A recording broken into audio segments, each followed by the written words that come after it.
بسم اللہ الرحمن الرحیم۔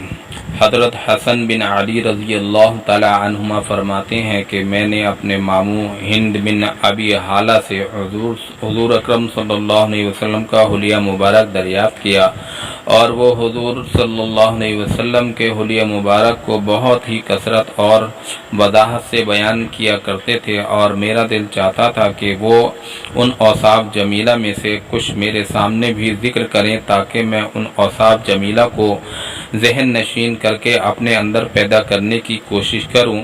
حضرت حسن رضی اللہ تعالی عنہ کی عمر حضور صلی اللہ علیہ وسلم کے وصال کے وقت 7 سال کی تھی، اس لیے کم سینی کی وجہ سے آپ کے اوصاف جمیلہ کو غور سے دیکھنے اور محفوظ کرنے کا ان کو موقع نہیں ملا۔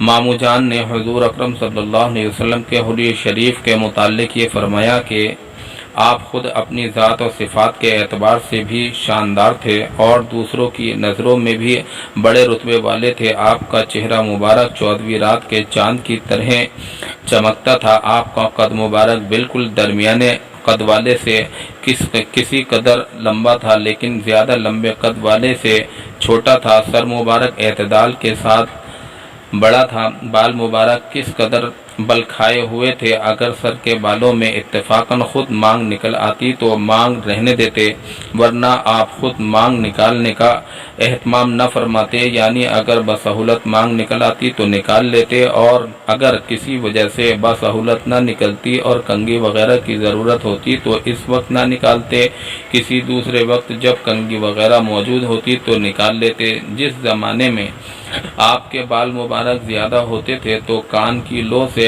بڑھ جاتے تھے۔ آپ کا رنگ نہایت چمکدار تھا اور پیشانی کشادہ۔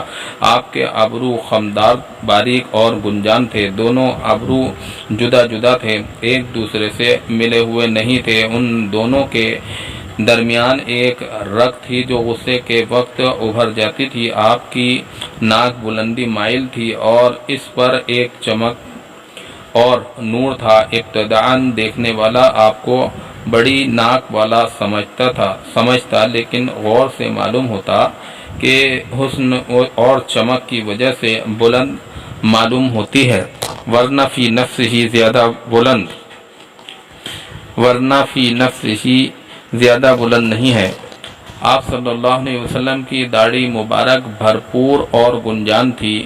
آپ کی پتلی نہایت سیاہ تھی۔ رخسار مبارک ہموار اور ہلکے تھے، گوشت لٹکے ہوئے نہیں تھے۔ آپ کا دہن مبارک اعتدال کے ساتھ فراخ تھا، یعنی تنگ منہ نہ تھا۔ آپ کے دندان مبارک باریک اور آبدار تھے اور ان میں سے سامنے کے دانتوں میں ذرا سا فصل بھی تھا۔ سینے سے ناف تک بالوں کی ایک باریک لکیر تھی۔ آپ کی گردن مبارک ایسی خوبصورت اور باریک تھی جیسے کہ مورتی کی گردن صاف تراشی ہوئی ہوتی ہے، اور رنگ میں چاندی جیسی صاف اور خوبصورت تھی۔ آپ کے سب اعضاء نہایت معتدل اور پرگوشت تھے اور بدن گھٹا ہوا تھا۔ پیٹ اور سینہ مبارک ہموار تھا، لیکن سینہ فراخ اور چوڑا تھا۔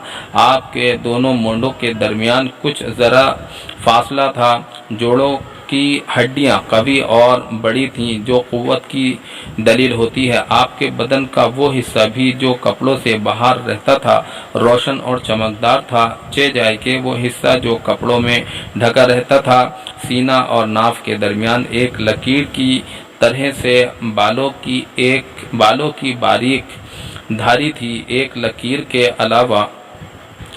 لکیر کے علاوہ دونوں چھاتیاں اور بالوں سے خالی تھا۔ دونوں چھاتیاں اور پیٹ بالوں سے خالی تھا، البتہ دونوں بازو اور کندھوں اور سینے کے بالائی حصے پر بال تھے۔ آپ کی کلائیاں لمبی تھیں اور ہتھیلیاں فراخ۔ آپ کی ہڈیاں معتدل اور سیدھی تھیں۔ ہتھیلیاں اور دونوں قدم گداز اور پرگوشت تھے۔ ہاتھ پاؤں کی انگلیاں تناسب کے ساتھ لمبی تھیں۔ آپ کے تلوے قدرے گہرے تھے، قدم ہموار تھے کہ پانی ان کے صاف ستھرے اور